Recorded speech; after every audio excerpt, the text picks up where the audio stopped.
পরীক্ষার দিন অভিভাবক আসবে, যানজট হওয়ার সম্ভাবনা রয়েছে। সেই কারণে তিনি অনুরোধ করেছেন আমরা যেন পরীক্ষা কেন্দ্রগুলো সকাল 8টা থেকেই পরীক্ষার্থীদের প্রবেশ করার সুযোগ সৃষ্টি করে দেই। এই ব্যাপারে আমরা বোর্ডকে নির্দেশনা দিয়েছি যেন বোর্ড যেন পরীক্ষা কেন্দ্রগুলো একটু আর্লি ওপেন করেন এবং নিশ্চিতভাবে ছাত্রছাত্রীরা পরীক্ষার্থীরা এই যানজট ভেদ করে তারা যেন সময় মতো আসতে পারেন সেই সুযোগটি সৃষ্টি করার জন্য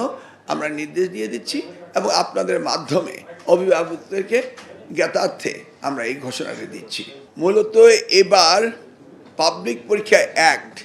1980 যেটা রয়েছে সেটাকে আমরা কয়েকদিনের মধ্যেই এটা ল মিনিস্ট্রিতে ভেরিংয়ের জন্য আছে, এটা আমাদের হয়ে যাচ্ছে। অর্থাৎ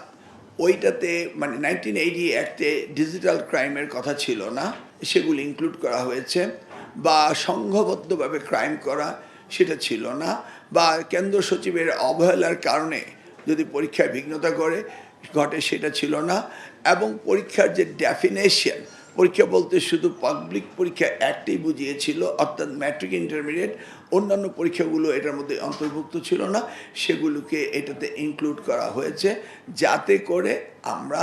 এবার পরীক্ষাটি যদি কেউ কোনো রকম দুষ্ট চক্র কোনো ক্ষতি সাধন করতে চায় তাদের আইনের আওতায় সোপর্দ করার ব্যবস্থাটি এই আইনে সন্নিবেশিত করা হয়েছে।